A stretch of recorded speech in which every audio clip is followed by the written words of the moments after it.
Hi, I'm Bonz, Magsambol, and you're watching Rappler Talk. As the new session of the 19th Congress opened on July 24, he assured the public of an independent Senate that is ready to defend unpopular but correct policies. Today, we are joined by Senate President Migz Zubiri.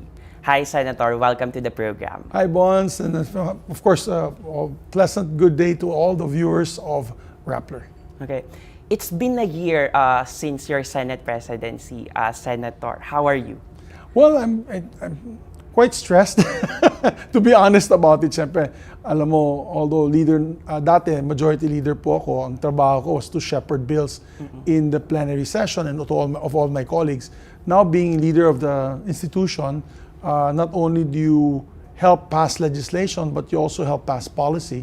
Yan ang napakalaga. And of course, issues of the day, they always ask you issues of the day. Dati, hindi ko naman kailangan sagutin yung mga issues of the day, yung trabaho lang namin sa Senado. So, medyo stressful but surviving dahil I've always felt that it is our generation now, our generation to try to make some differences in what's going on in our society, in our country.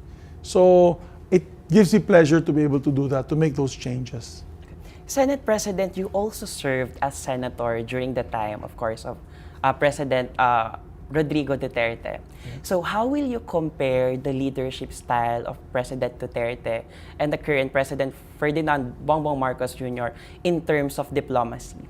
Well, they have two different styles. No? Both of them have their way of pushing for diplomacy. Former President Duterte wanted to have a more independent approach, not relying on our strategic allies and of course our treaty allies, which also helped in a way putting us back front and center with our strategic allies. So in a way, na pag-upo po ni former Senator, now President Bongbong Marcos, pinapansin na po tayo ng Estados Unidos, ng European Union, na dati parang pinagsantabilan tayo na hindi tayo pinapansin, hindi tayo binibigyan ng masyadong importansya. So, malaking bagay din po yan. And I think it's paved the way for the President now to be able to come up with stronger bilateral and economic ties with, for example, the EU. For the first time, the EU President bumisita po sa atin, President van der Leyen, and she was so excited to announce that we will be once again, or they will renew once again our GSP+. This is a law in the EU which allows access to many of our products, agriculture and manufacturing products, to be sent to the EU with no tariff. So, preferential treatment yan eh. And then she had excitedly mentioned to us as well that they're now pushing for a free trade agreement with the European Union. Maganda yan kasi at least pag may free trade agreement, katulad ng Vietnam, I believe Thailand and Singapore, goods, basically mas marami po tayong mga goods na pwedeng ipadala natin doon.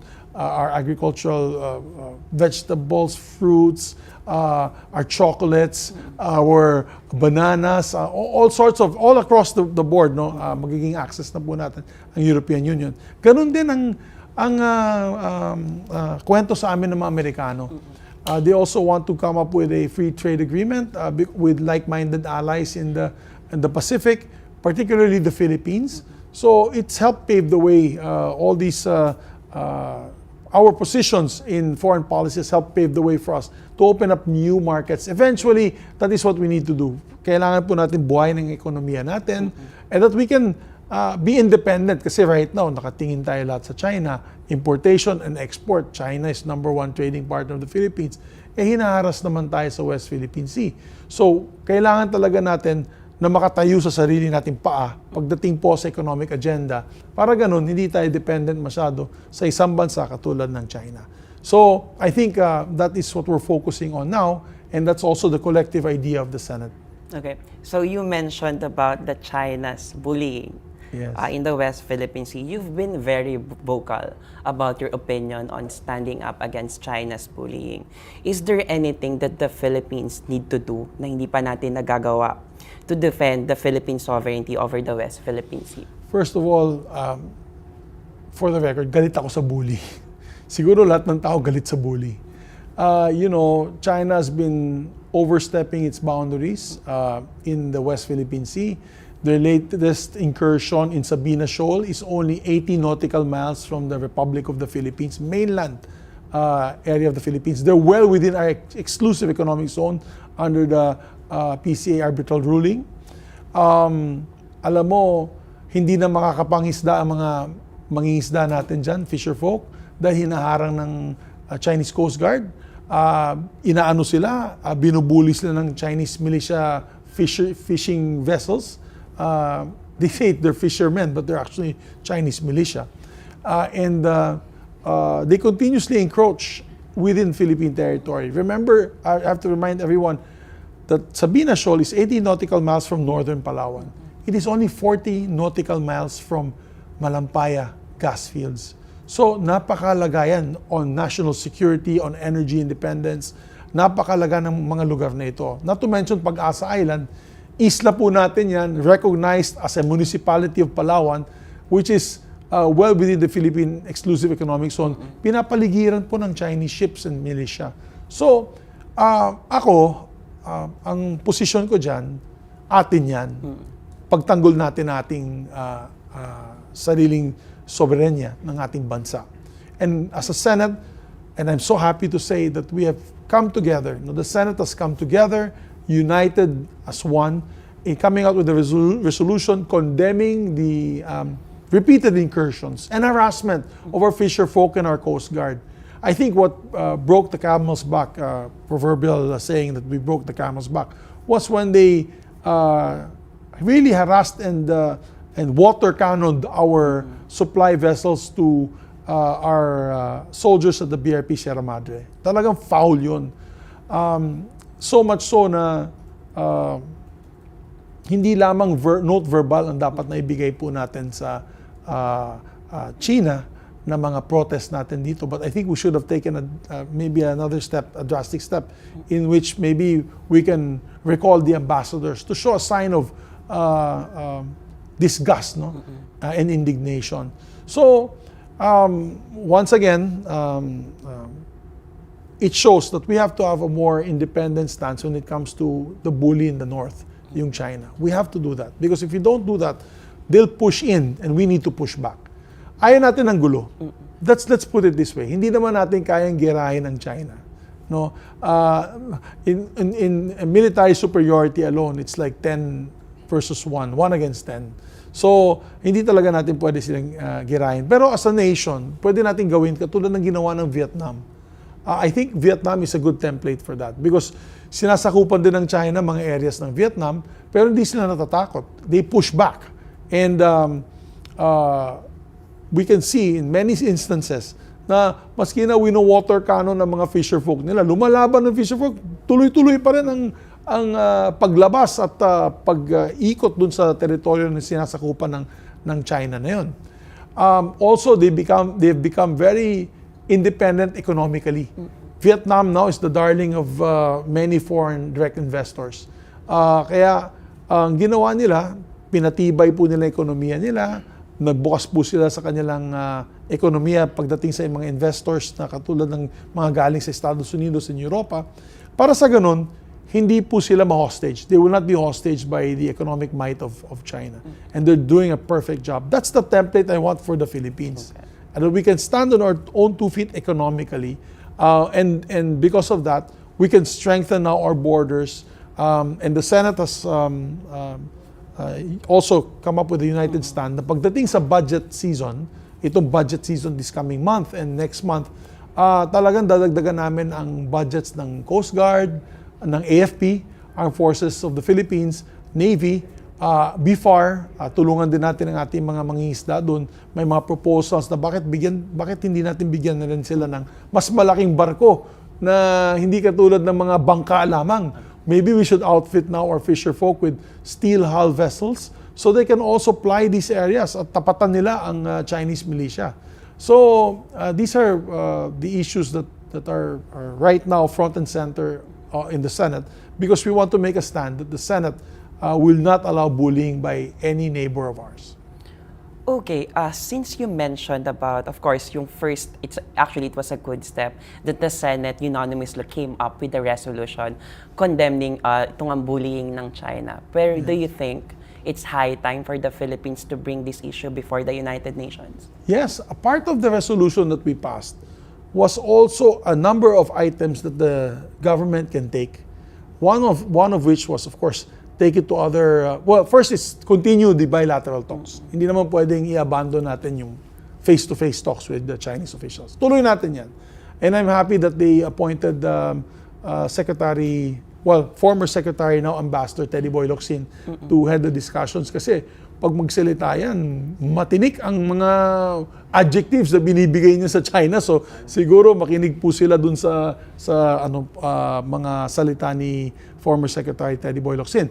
Number two, to continue to seek other fora. Like for example, the ASEAN, the Association of Southeast Asian Nations.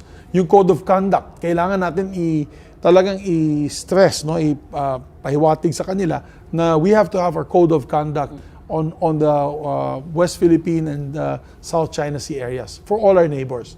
And of course, other fora, you can take it to the G20, you can take it to, and of course, we mentioned there as one of the options to take it back to the UN General Assembly.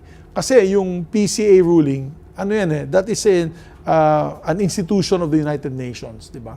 That arbitral court ruling is an institution of the United Nations. So we have to bring it back to the United Nations. Kasi out of sight, out of mind. Pag hindi nila alam anong ginagawa ng China sa atin, obviously, hindi papag-usapan yan sa United Nations. So, ang maganda dyan, present natin Exhibit A, itong ginawa nila sa atin, military-grade laser tagging ng ating mga Coast Guard and fisher folk. Number two, paghaharang ng napaka-delikadong maneuvers na paghaharang ng ating mga barko. Hindi katulad ng sasakyan yan, pwede ka mag-brake. Di ba sa sasakyan, you press the brakes, pipigil yan. Siyempre kung magagalaw pa yung mga barko, hindi naman modern yung mga barko natin doon. Kung hinaharang yun at nakabangga, at dahil doon ay biglang nalunod yung barko, kasama yung mga fisher folk natin or Coast Guard, delikado. It can trigger an aggression from one side, an aggressive reaction from one side. So we want to prevent that. And of course, Exhibit C, yung pag-water cannon nila. Initially, they tried to downplay the water cannon. Alam mo, yan ang masama dito. Hindi matinong kausap yung mga kapitbahay natin sa China. Kasi unang salita nila, hindi naman namin winoter cannon. Ginanon lang namin sa tubig. And I came out with a video. It was my office that came out with a video showing them water canyoning our supply ship. And talagang klarong-klaro na talagang binasa nila. Alam mo, napakasakit nun. That's a very powerful defensive tool because pag tinamaan ka ng water cannon nun, nakita mo ang lakas ng pressure, pwede ka mabalian ng buto, pwede ka mahulog dun sa barko and to the ocean at malunod pa dahil matamaan pa ulo mo dun sa debris. So, these are very dangerous steps being taken by China. And we want to expose it to the world. Dapat malaman ng buong mundo yan that we will not allow this to happen. We have to make sure that the world is informed with all of this. And hopefully we can get a reaction from our friends and like-minded allies. When I say like-minded allies, yung naniniwala sa freedom of navigation, naniniwala sa rules-based law in navigation in these oceans of ours. Yan ang napakalaga. Wala naman tayong problema pag let's say umiikot lang dun yung mga Chinese vessels, hindi hinaharang yung ating mga fisher folk, hindi hinaharang ating Coast Guard, hindi po sila nabibigay ng verbal threats. Kung nagpapatrol lang sila dyan, walang problema because we allow that under freedom of navigation. They should also allow our boats and ships to patrol, including our fisher folk. Pagka ganun lang, wala tayong problema. Ang problema, unang-una, pag makita lang tayo palapit dun sa lugar na yan, which is within our exclusive economic zone, they will already threaten us with not just warnings, but with real threats that we will take action. We will take aggressive action to prevent you from entering this area. Hindi maganda yun. Hindi trato ng isang kapitbahay yun. Okay. On another issue, Senate President, since nung lawmaker pa kayo, House lawmaker pa kayo, yung mga pet bills nyo talaga or priority legislation is about agriculture and environment.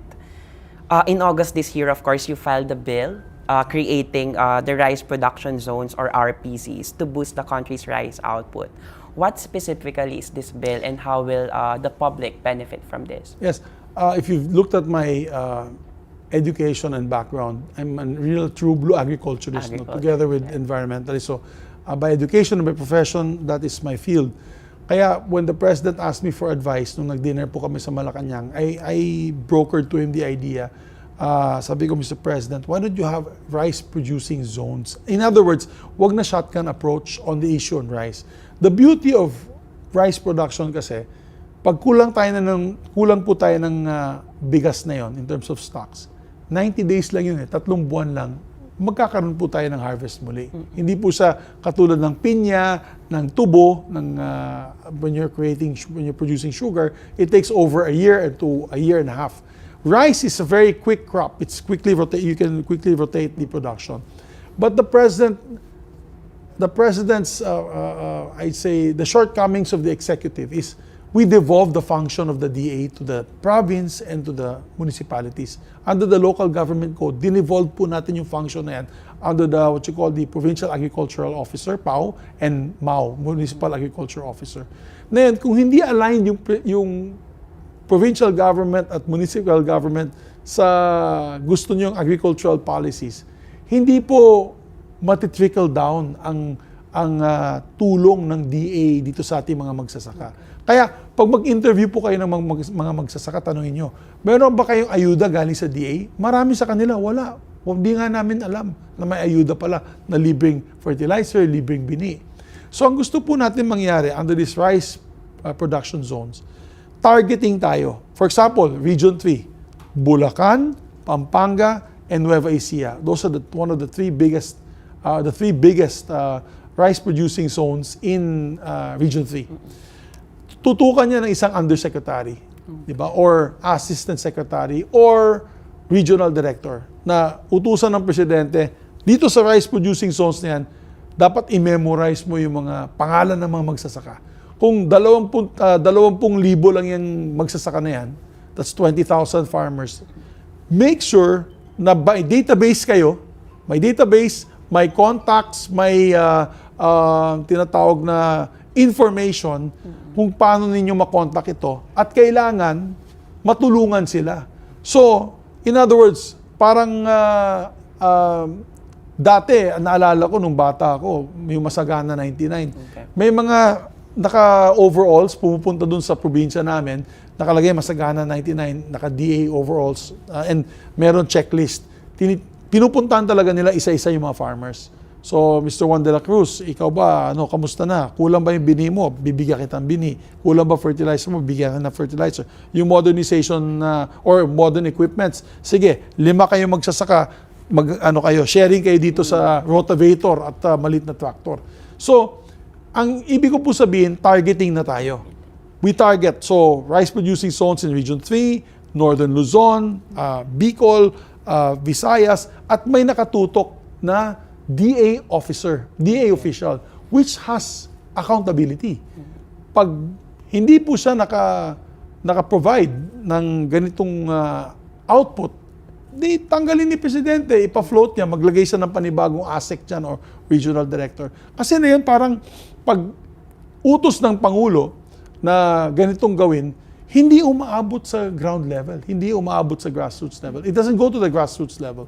So, we figured the best way to do it is really, since the DA is top-heavy, maraming USEC, ASEC, regional officers dun sa regional offices, bring them to the field. Okay. Memorize each and every farmer's name, make sure that they are in constant contact with them, and I guarantee you, if all the inputs of government, because we have billions of pesos in the DA in terms of programs for seeds, hybrid seeds, fertilizer, and modernization.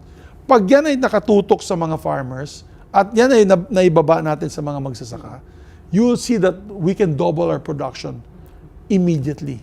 And I think that is what is needed. it's proper management and proper handling. It's already micromanaging. And that is one way I think we can contribute to the production of rice in our country. Right. So the bill is about boosting our rice production. Yeah. Of course, one of the campaign promises of President Marcos is to lower the price of rice to 20 pesos per kilo. Do you think that's possible? Well, at the time, imported rice from India and Vietnam was between the 20 to 25 peso range. Kaya di ba nagkaroon tayo ng rice tariffication? So, siguro, pananaw ng mga economic managers at the time, siguro nagbigay ng advice kay Presidente, kaya natin ibaba ng 20 to 25, within the 20 to 25 peso range. But unfortunately, because of global warming, nagkaroon ng climate change, India na yun ayaw na mag-export ng non-basmati rice. Ayaw nila mag-export nito. Vietnam also has halted their exports of rice for their own consumption because nga nagkakaroon din ng price increase dun sa kanilang lugar. And also Thailand and other countries. That's why tinutulak ko yung rice production zones, rice producing zones. Because if we don't, kung hindi po natin palakasin ng local farmers natin, there will come a time na wala na tayong ma-import, wala na tayong mahanap ng na maka-import ng bigas at palay sa atin dito.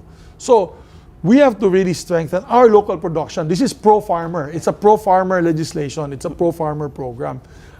With, of course, under the rice tariffication law, as a safeguard for food security, pwede po tayo mag-import kung bumaba na ang presyo ng bigas sa ibang bansa. But in all honesty, hindi na kaya dahil sa mahal ng fertilizer, dahil sa mahal ng seeds, dahil sa mahal ng mechanized equipment, para mahirapan tayo na makabili ng bigas ng 20 pesos. I think now buying for palay is at 18 to 20 pesos, palay na yun eh. So kung i-process pa yun, that's additional maybe 5 to 6 pesos. The best scenario is we can hover between 28 to 35 pesos. Right now, it's 60. Sobrang mahal yan. And that's why I don't blame the President for having sleepless nights. Dahil alam mo, ang kababayan natin, our Filipino brothers and sisters, napakahalaga ang kanin. Rice is very important as a staple. Okay nang malitang ulam mo, basta marami kang kanin. Di ba? Yan ang style ng Pinoy. Ibang bansa, konting kanin, maraming ulam. Dito, konting ulam, maraming kanin, ayos na. So we have to fix that. Mine is more of a medium-term solution, short-term and medium-term solution. But we have to have an overall long-term solution for that, so that we can reach rice self-sufficiency maybe in about 5 to 8 years. Okay. By the looks of it, Senator, yung bill nyo na rice production zones, it will involve streamlining of positions. Kasi 'di ba meron kayong undersecretary na sana tututok dito sa mga zones na to. And of course, ito yung tanong ng public. Do you think it's high time for the President to appoint a full-time agriculture chief para makapag-focus? That's a very good question. Unang-una, many discussions namin ni Pangulo. We've had one-on-one discussions on this issue kasi when it comes to agri, thankfully he asked also my advice.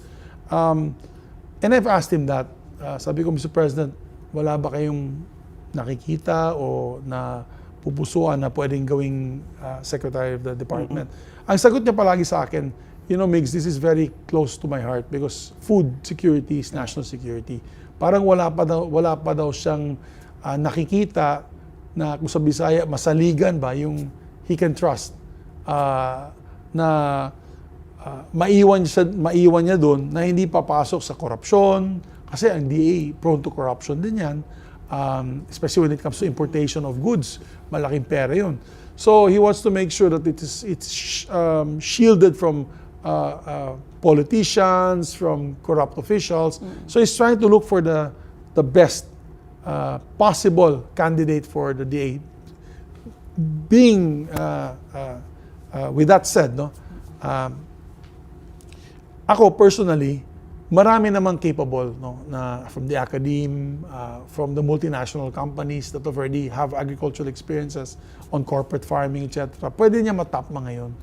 And pwede niyang i-oversee yun. Bilang former Secretary of the Department of Agriculture, concurrent Secretary, he now knows all the red flags. He also now knows what are the good programs and what are the lousy programs na pwede niyang tanggalin at pwede niyang i-dictate yan sa kanyang Secretary-designate. But yes, I think it will be to a good advantage, to a better advantage na he already appoints a Secretary of the Department of Agriculture.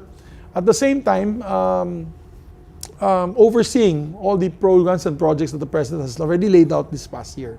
But being concurrent secretary now, it's given him it's an eye-opener for him. It's given him now a wider choice or a wider field to choose from. Kasi he's worked with his concurrent undersecretaries and ASECs.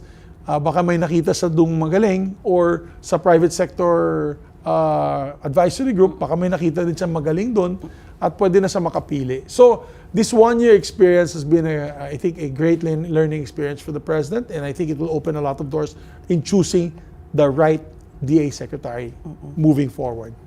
Okay. Senator, you promised before to ensure that the Senate would remain independent, upholding, of course, the long tradition, but there has been criticism. Yes. And probably, perhaps, the best example would be the passage of the Maharlika Bill.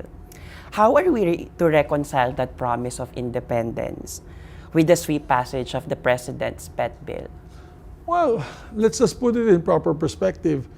With due respect to the House, they passed the Maharlika Bill in, I think, a month and a half. It took us about 6 months to discuss the Maharlika Investment Fund measure, the MIF. And within that 6 months, matagal ang debate namin on safeguards. So if you look at the original version passed and what the Senate has passed, nagdagdag kami ng for example, nagdagdag kami 2 pahina sa penalties alone. We added 2 pages on penalties alone. Kung may shenanigans na ginawa yung members of the board, may abuse of authority na or conflict of interest on the leadership of the Maharlika Investment Fund, we have penalties there. And these are not just slaps in the wrist, they're 20-year jail terms. We quoted also, we included there the plunder clause of the plunder law. Masikip. Pati pagpili ng leadership ng Maharlika Investment Fund. Hindi lang si Presidente magsasabi na, ikaw, diyan ka na. No, under the Maharlika Investment Fund, it's like the JBC, the Judiciary Bar Council, when you're choosing justices and members of the judiciary. Talagang dadaan yan with a fine-tooth comb, butas ng karayom. Talagang hihimayin yun, best of the best, at ibibigay sa Pangulo mga 5 pangalan, the top choices, at dyan pipili ang Pangulo pagdating sa leadership ng Maharlika Investment Fund. So, that shows independence because we could have just adopted the House version, right? We could have just adopted the House version, tapos ang boxing. Then obviously, we would have railroaded the measure. Okay. But it wasn't railroaded. Many other issues that shows our independence, when there was a push for charter change, we put the brakes, di ba? We pressed the brakes at sabi namin, kailangan ba ng charter change na at this point in time, ekonomiya at kahirapan ng tao ang ating pag-usapan. That's another. Even just this recent issue on the IACAT, yung IACAT na guidelines on travel. Kinontra namin 29 departments and agencies of government. The IACAT is a council of 29 agencies of government together with the DOJ. Syempre kung partner ka, kung yes ma'am, yes sir ka lang palagi, hindi mo na kukontrahin yun. Right. Pero nakita namin, perwisyo sa ating mga kababayan na gusto magbiyahe, na napakarami mga requirements na kailangan ipakita pa, pati birth certificate na original. Ako, birth certificate ko is 54 years old. Hindi ko nga alam kung saan yung birth certificate ko. Siguro nasa safe pa, hanapin ko pa yun. So, imagine, dadali mo yung original birth certificate. Kukuha ka pa ng notarized document from the consul or the embassy na pupuntahan mo na may gagawin ka dun at may magsusponsor sa'yo. Kalokohan na yun. It's the constitutional right of travel under Article 3, Section 6 of the Constitution. So, kinontra namin yung IACAT. So, I think that shows independence on the part of the Senate to be able to stand up for what is right for our people. And we've done this with the China issue. We went over and above what the government's policies on China. We did that now with this issue on travel. We're doing that now with the shenanigans of the police officers. Kung hindi siguro nagkakaroon ng investigation dito sa nangyari kay Jemboy dun sa Valenzuela, yung nangyari sa Rizal na pagbabaril ng 15-year-old na bata, yung investigate ng iba't ibang shenanigans ng iba't ibang departamento under the Blue Ribbon Committee. For example, the issue on the laptops.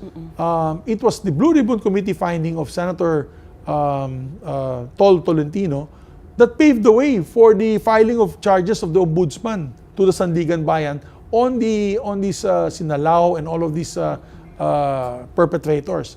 And into a certain effect, even sabi ko nga dun sa speech ko kapon, yung tanimbala, it was the Senate na nag-spearhead ng investigation nung tanimbala noon na, di ba, prone to corruption, naglalagay doon sila ng bala at ihaharas yung pasahero, sasabihin, ikukulong kayo unless magbigay na lang kayo ng pang-blowout sa mga kasama namin dito sa airport. So, because of the noise that we made as an independent institution, then President Duterte stopped that and said, pag may nahuli kayong bala, confiscate lang, huwag niyong huliin, huwag niyong i-fine. So, lusot, tapos ang boxing. So, I think that's where the Senate shows its independence and that's where the Senate shines. Okay. Siguro, SP, how can we assure the public na lang? Kasi ganito yan eh. Parang sa Senate kasi, majority are allies with the President, right? Yes. We only have like 2-member minority and even the House. So how can we assure them na in terms of legislation, policies, orders, walang ma-hurt na feelings, even close ties mo siya? Absolutely. I'll tell you what. We work closely with Senator Coco. Okay. Very close kami. My leadership kasi is consultative. It's a consensus building type of leadership. It's been working for the last year. There are bills, siguro nagtalo lang kami, siguro nag-away lang kami at nagtalo lang kami sa isang bill. Ito yung Maharlika Investment Fund. But all the other bills, they support. Okay. Dahil yung mga lalaban naman namin dyan sa plenaryo ay mga batas or panukala na para sa kagandahan ng ating bansa, kabutihan ng ating bansa. And that's been our focus. For example, we just passed the Trabaho Law at yung Tatak Pinoy Law. And yesterday, we were almost done with the Salt Industry Development Act para sa ating mga salt farmers. We just passed the regional specialty centers for the cancer treatment, heart treatment, and kidney treatment for all over the regions of the Philippines, which is my personal and private advocacy as a person. And many others. So, yung ibang controversial, hinohold muna natin. Kasi pinag-uusapan pa natin itong mga controversial measures. So, it's not that hiningi ng palasyo itong batas or panukala, ipasa mo kaagad. Right. Kaya mabagal kami. I have to admit, hindi kami kasing bilis ng House of Representatives. Because dito, with due respect to my colleagues in the House, talagang we weigh the two sides, we weigh the different sides of the different issues. We weigh the issues. Kung ito ba'y maganda para sa ating bayan, tulak natin. Pag medyo hindi at may sektor na medyo apektado dito, pag-aralan natin na mabuti, na mas maayos, at amendahan natin na mas maayos. And here, we allow each and every individual senator to speak their mind. We do not silence our members at any time. Okay. Diba? Pwede silang tumayo doon, magalit, pwede kaming pagalitan, at tanungin mo sila, wala po kaming pinagsasabihan na pagdating sa administration policies, tumahimik kayo, huwag kayong manggulo, huwag kayong makipag-away sa kanila. Hindi po kami ganun. That's why, medyo mas matagal ang pagpasa ng legislation o panukala sa Senado, but that's a time-bound tradition since the first Senate in the 1930s. Talagang each senator has the right to interpolate and each senator has a right to amend. Okay. And we take that very strongly and we take that to heart. Okay. So the 2025 elections are in 2 years yet, but any political junkies knows preparations have long started, of course. What are the prospects for the ruling coalition, the Unity Team, if yun pa rin siya Yes. in the midterms? Well, depende kay Pangulo yan. First of all, I'm independent. I don't have a political party. Pero kasama ako sa unity team ni Pangulong Marcos noong 2022. Itong 2023, ang balita sa akin ay bubuhayin ulit nila yung unity team. And of course, I'm hoping na lahat ng re-electionists namin makasama doon. We have, for example, Senator Tol Tolentino, Senator Bato de la Rosa, Senator Bongo, Senator Amy Marcos, Senator Pia Cayetano, Senator Lito Lapid, and Senator Bong Revilla. So, I'm hoping na maisama din yan sa unity team as leader of the Senate. They're doing a good job naman. Napakasipag din itong mga senador pagdating sa mga panukala dito. The other 5 names that they may submit, kasi 12 senators yan, hindi ko lang alam kung sinong pipili ng ruling coalition. As far as I'm concerned, ang tinutulak ko lang yung ating mga re-electionists. And of course, I want to make a sales pitch for Ralph Recto, who was a former senator, because si Ralph, napakagaling yan sa numbers. Pagdating sa budget, pagdating sa mga taxation laws, mga corporate laws, si Ralph is really good when it comes to the numbers and to give the best and most efficient formula when it comes to economic development. Dating NEDA secretary siya. Then of course you have people like Manny Pacquiao, who also represents a large class of Filipinos who started from nowhere. No? That's the Filipino dream, is Manny Pacquiao. They started from nowhere, walang-wala, mahirap, at naging isang Manny Pacquiao. So he brings to the table a lot of his knowledge and experience when it comes to poverty alleviation, training and skills development. So these are the senators that we'd like to see re-elected hopefully once again. Okay, I'm down to my last question Sure. before we wrap up. Of course, the Department of Education is again seeking for 150 million in confidential funds. This despite public criticism, the department needs to focus on more urgent problems. A recent Senate hearing, of course, revealed that we lack 159,000 classrooms. What are your thoughts on this? Well, you know what? I just activated for Wednesday. So we just activated for September 6 a hearing on this special committee on confidential funds. We're going to activate it right before the discussions of the different budgets of the government agencies. Under this select committee, which is headed by myself, Senator Joel Villanueva, Sani Angara, Bato de la Rosa, and Coco Pimentel, so we'll have a member of the minority, we are going to look at all the confidential funds given in the last year's budget. Himay-himayin namin yan. At nandyan si Senator Coco, so the head of the minority will be there. Okay. And we'll actually invite also other senators. I'll open it to other senators. Okay. So we'll open it also to Senator Risa to attend and other senators. But of course, it will be in a executive session type, because being that it's confidential funds, being that it is what you call intelligence funds, ay din natin malaman ng taong bayan na anong mga pinanggamitan nito for intelligence purposes, national security purposes. Kasi may national security concern yan. So, pag nakita po natin ng isang ahensya, katulad ng Department of Education, hindi maganda po ang paggamit nila ng pondo, pwede tayo gumawa ng corrective measures for 2024. Okay. Diba? Pwedeng bawasan. Pwedeng ilipat sa ibang ahensya. Ako, personally, hindi ako makaintindi bakit 10 million lang ang intelligence funds ng Coast Guard. Yeah. Di ba? Napakalaki ng ibang ahensya. So maybe we can cut these agencies' intelligence funds and give it to the Coast Guard or the Navy. Okay. Or even BFAR para magamit nila sa mga programs nila. There's a novel program of the BFAR wherein they give free fuel subsidy to the fisher folk. Maganda yun. They have a big boat in the middle of the ocean giving free fuel subsidies to our fisher folk para hindi na sila kailangan bumalik ulit ng mainland para mag-refuel. They can stay longer out in the ocean. So these are fantastic programs that I think we should continue. That's why the Select Committee on Intelligence Funds will be activated on Wednesday. Para you're the first to know this. It'll be activated on Wednesday para himayin namin yung panggastos nila dito sa confidential funds. We will make a collective decision. Kung nakita natin hindi maganda paggamit nila ito, inefficient, ineffective, then we can move the funds to where it's most needed. Okay. But SP offhand, do you think the Department of Education, which is mandate, obviously is for education reforms, needs 150 million in confidential funds? You know, I was one of those who voted in favor of the budget. So at that point in time, maganda yung explanation ng Secretary of the Department of Education.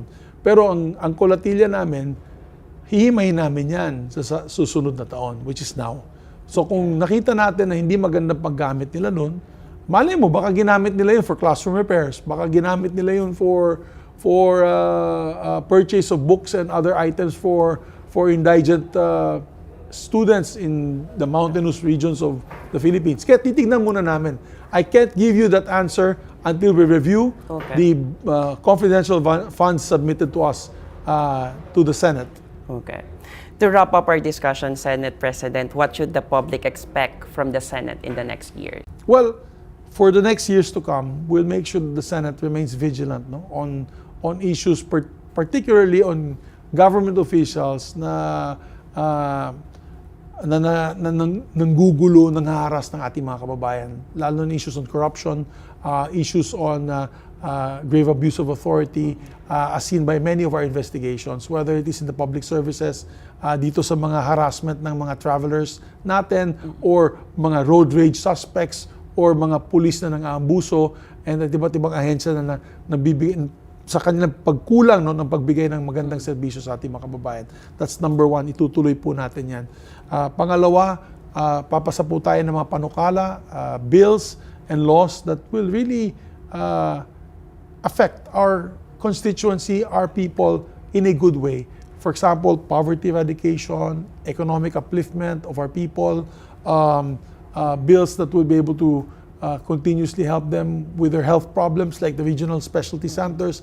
Talagang sisiguraduhin natin na mapopondohan ito at matatayo natin ito sa buong Pilipinas para sa ganun, hindi na po mahihirapan ang mga pasyente natin pagdating sa mga sakit ng cancer, kidney issues and liver issues, and lung problem and heart problem. So these are the bills that we will push for, and we will make a big impact to our people. Because ang gusto po natin na ipakita sa taong bayan na yung ginagawa ng Senado may puso. May puso sa ating mga kababayan, may puso sa ating mamamayan. Yan ang napakahalaga. And I think that will be the legacy that we can give our people. I have no hidden agenda. I have no plans to run for any other office. This is my last 5 years in the Senate. And as my legacy to my children and to our people, we have to deliver these promises to our Filipino public. Thank you. That's Senate President Migz Zubiri. Thank you, Senator, for Thank you very joining much, us. Bonz. Thank you. Maraming salamat. For more stories, visit Rappler.com. You can also follow us on Facebook, Twitter, Instagram, TikTok, and YouTube. Again, I'm Bonz Magsambol. Thanks for tuning in.